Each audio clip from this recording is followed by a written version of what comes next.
एक छोटा सा चमत्कार। किसी छोटे से गांव में एक बच्चा रहता था जिसका नाम रोहन था।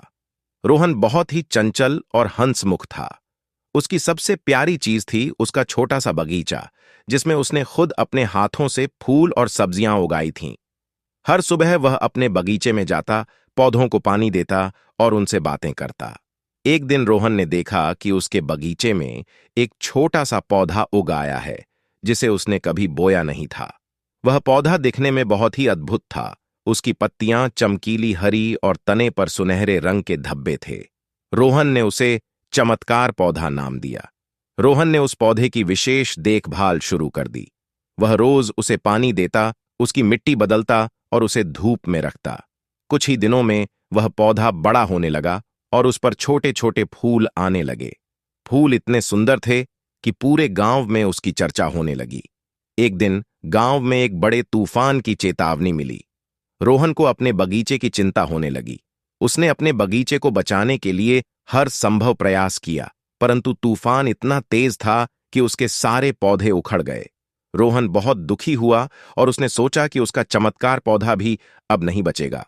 अगली सुबह जब तूफान थम गया, रोहन ने अपने बगीचे की ओर देखा। वहां का दृश्य देखकर वह हैरान रह गया। उसके सभी पौधे उखड़ गए थे, परंतु चमत्कार पौधा अपनी जगह पर मजबूती से खड़ा था। उसकी पत्तियां और फूल और भी ज्यादा चमकीले हो गए थे। यह देखकर रोहन की खुशी का ठिकाना नहीं रहा। रोहन ने अपने माता पिता और गांव वालों को यह अद्भुत पौधा दिखाया।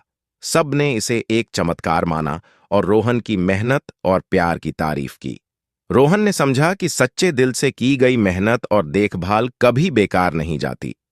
उस दिन के बाद रोहन का बगीचा फिर से हरा भरा हो गया।